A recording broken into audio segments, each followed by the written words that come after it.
रुद्राष्टकम्। नमामि शमीशाननिर्वाणरूपं विभुं व्यापकं ब्रह्मवेदस्वरूपं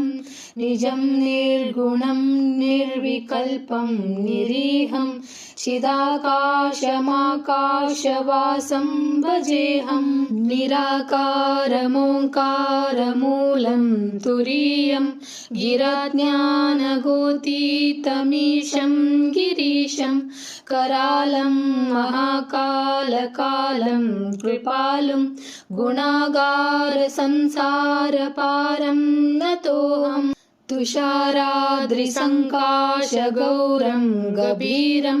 मनोभूतकोटिप्रभासी शरीरं स्फुरन्मौलिकल्लोलिनीचारुगङ्गा लसद्भालबालेन्दुकण्ठे भुजङ्गम् चलत्कुण्डलं शुभ्रनेत्रं विशालं प्रसन्नाननं नीलकण्ठं दयालुं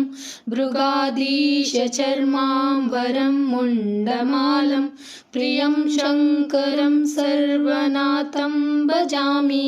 प्रचण्डं प्रकृष्टं प्रगल्भं परेशम् अखण्डं भजे भानुकोटिप्रकाशं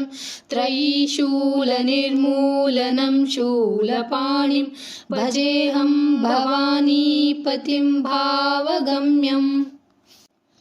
कलातीतकल्याणकल्पान्तकारी सदा सज्जनानन्ददात पुरारी चिदानन्दसन्दोहमोहापहारी प्रसीद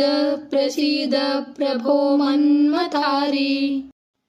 न यावदुमानाथपादारविन्दं भजन्तीह लोके परे वा नराणं न तावत् सुखं शान्तिसन्तापनाशं प्रसीद प्रभो सर्वभूतादिवासम् न जानामि योगं जपं नैव पूजां नतोऽहं सदा सर्वदा देव तुभ्यं जराजन्म दुःखौ गताताप्यमानं प्रभो पाहि शापान्नमामीश शम्भो। रुद्राष्टकमिदं प्रोक्तं विप्रेण हरतुष्टये ये पठन्ति नरा भक्त्या तेषां शम्भुः प्रसीदति